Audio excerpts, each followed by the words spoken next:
Singapore, Hong Kong, Taiwan, and South Korea became known as the four Asian tigers, which have grown rapidly. Interesting. Whenever you come across an article online, have you ever wondered how does economic theory links to what is presented online? Hey everyone, my name is Rubin and I'm the economics coach at Future Achievers.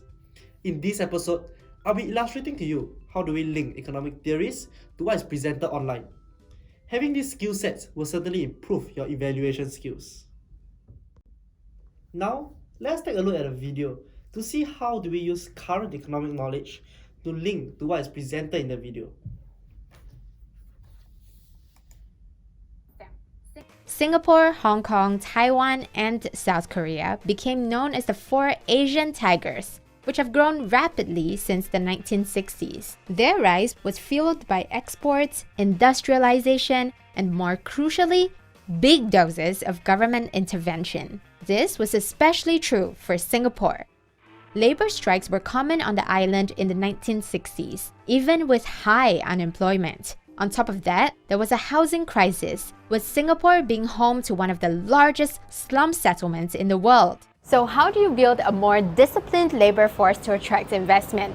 Well, you give them something to work for, like a house of their own, which is why one of the first Singapore government agencies set up was focused on building affordable public housing. While just 9% of the population lived in public housing in the 1960s, that figure stands at more than 80% today. Add in greater employer rights, and strikes became extremely rare. At the same time, the government attracted foreign investment through tax incentives, growing the economy and easing unemployment, which fell from an estimated 14% in 1959 to 4.5% in the 1970s. It was mentioned in the video that a fall in the tax rate actually resulted in the fall in the unemployment rate. But how did that happen? Let me run through with you the economic analysis as to how a fall in tax rate actually resulted in a fall in unemployment. When there's a fall in the corporate tax rate, there's an increase in the incentive for investors to invest. Therefore, there's an increase in the investment expenditure. Since investment expenditure is a component of AD, therefore AD increases. When AD increases, there's an increase in the demand for goods and services.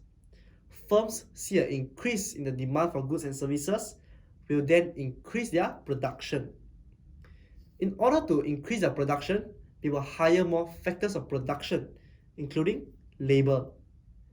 Therefore, the derived demand for labor will increase, and therefore there will be a fall in the demand-deficient unemployment. And that is how you link from a fall in tax rate to a fall in unemployment. Now, let's take a look at the second segment of the video. You've probably heard of the movie Crazy Rich Asians, which was set here in Singapore. And it's no wonder, because Singapore has about 184,000 millionaires, making it truly the land of the crazy rich. That's great news. But Singapore also has a fairly high rate of inequality compared with other developed countries. Let's look at the Gini coefficient, which is a scale used to calculate inequality, with 0 being the most equal and 1 being the least. Singapore's Gini coefficient, after accounting for taxes and transfers, was 0.356 in 2017. That was worse than countries like the United Kingdom, Japan, Korea, and Germany, although it fared better than some, like the United States. The concept of Gini coefficient was mentioned in the video.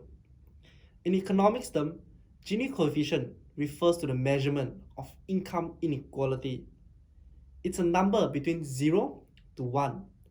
0 being perfect income equality, 1 being perfect income inequality. In 2017, Singapore's Gini coefficient was at 0.41. However, after government transfer and taxes, the Gini coefficient was brought down to 0.36. But how did the government do it? One of such example is by the progressive tax system, where the government taxes a larger amount on the higher income group and a lower amount on the lower income group. The government is then able to use this tax revenue to help support the lower income group through government policies such as the CHAIR system or the financial assistance scheme. This helps to narrow the income gap between the higher income and the lower income, and this helps to improve the Gini coefficient. From the previous two videos and the economic analysis that I did, I hope you have a better understanding as to how we use our economic theories to understand the news article that we are reading. Do continue to keep up the habit of using your economic knowledge to understand the news article that we are reading. This will help you improve your evaluation in the long run. In order to understand more about content, do refer to my other videos. That's all I have for today. See you in the next video.